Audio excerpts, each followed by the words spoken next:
పరిశుద్ధమైన జీవితం చేయాలని ఒక తీర్మానం చేసుకుంటాం. ఈ శరీరం లేనిపోని కోరికలన్నీ తీసుకొచ్చి పెడుతుంది నీకు. ఈ ఫిలిష్తీయులను జయించాలి. స్తోత్రం.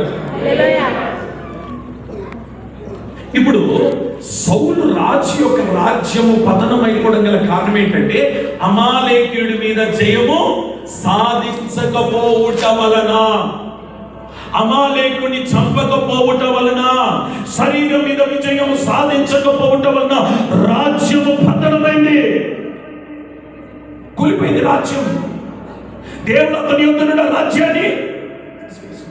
కానీ అద్భుతమైన విషయం ఏంటంటే దావీదు ఆ ఫిలిష్తీయుడి మీద విజయం సాధించినప్పుడు సౌలు ఇవ్వలేదు అతనికి సింహాసనం, మనుష్యులు ఇవ్వలేదు సింహాసనం, తండ్రి ఇవ్వలేదు సింహాసనం, తన అన్నలు ఇవ్వలేదు సింహాసనం, దేవుడే ఇచ్చున్నాడు సింహాసనం.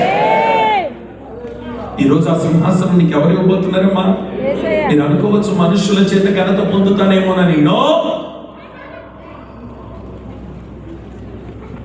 పోయిన వారం మన సహోదరులు ప్రశాంత్ మాథ్యూ గారు, ఆయన భార్య ఉదయకాలం ఆరాధనకి రాలేదు, కలవరపడ్డాను. ఏంటి సడన్ ఏమైంది? ఈలోపు సాయంకాలం ఆరాధనకు వచ్చి పాస్టర్ గారితో మాట్లాడారు.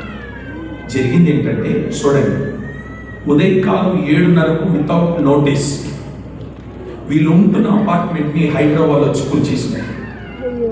ఇంట్లో వస్తువులు ఉన్నాయి, ఇంట్లో సామాన్లు ఉన్నాయి, ఇంట్లో వాషింగ్ మిషన్ ఉంది, ఫ్రిడ్జ్ అన్నీ ఉన్నాయి.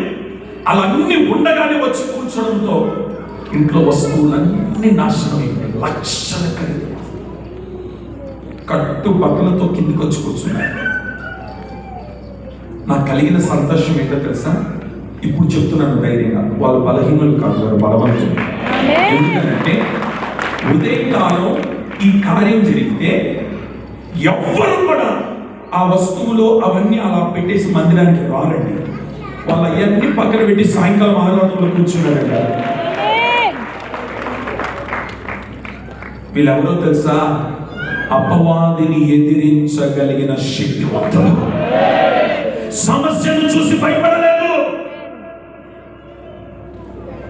విచిత్రం ఏంటంటే అలా ఇల్లు కూల్చేస్తే ఈ వస్తువులన్నీ ఒక వేర్ హౌస్ లో పడేసేసి ఇల్లు కోసం 15 ఇల్లు వెతికితే ఒక్కడు కూడా ఇవ్వలేదు. ఎందుకంటే క్రైస్తవులం అని చెప్పి.